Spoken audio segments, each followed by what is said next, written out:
Everyone and welcome back to my channel Ishu की दुनिया। दोस्तों, आज मेरी कहानी का नाम है मेरे नाम का गुब्बारा। एक बार 50 लोगों का ग्रुप किसी सेमिनार में पार्टिसिपेट कर रहा था। सेमिनार शुरू हुए अभी कुछ ही टाइम हुआ था कि स्पीकर ने उन सभी को रुकने के लिए कहा और उन सबके हाथ में एक एक गुब्बारा देते हुए कहा कि आप सबको इस गुब्बारे पे अपना नाम मार्कर से लिखना है। उन सभी ने अपना नाम गुब्बारे पर मार्कर से लिख लिया।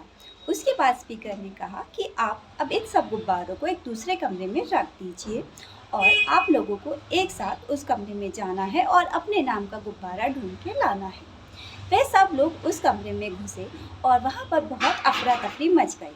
सब लोग अपने नाम का गुब्बारा ढूंढने लग गए, लेकिन हर बार उनके हाथ में किसी दूसरे ही इंसान का गुब्बारा आता। ऐसे ही 5 मिनट हो गए। स्पीकर ने उन सब लोगों को कमरे से वापस बुला लिया। सब लोगों के हाथ खाली थे। स्पीकर ने पूछा, अरे क्या हुआ, आप लोगों को अपने नाम का गुब्बारा नहीं मिला? तभी एक पार्टिसिपेंट ने मायूस होते हुए कहा, नहीं, हम जब भी कोशिश करते हमेशा दूसरे ही इंसान का गुब्बारा हमारे हाथ में आता। स्पीकर ने कहा, चलिए कोई बात नहीं, इस बार आप लोग जाइएगा और जिस भी इंसान का गुब्बारा आपके हाथ में आए उसका ले लीजिएगा और उस इंसान का नाम पुकार के उसे वो गुब्बारा दे देना। इस बार सभी लोग फिर से उस कमरे में गए और उन्होंने अपने हाथ में गुब्बारे ले लिए।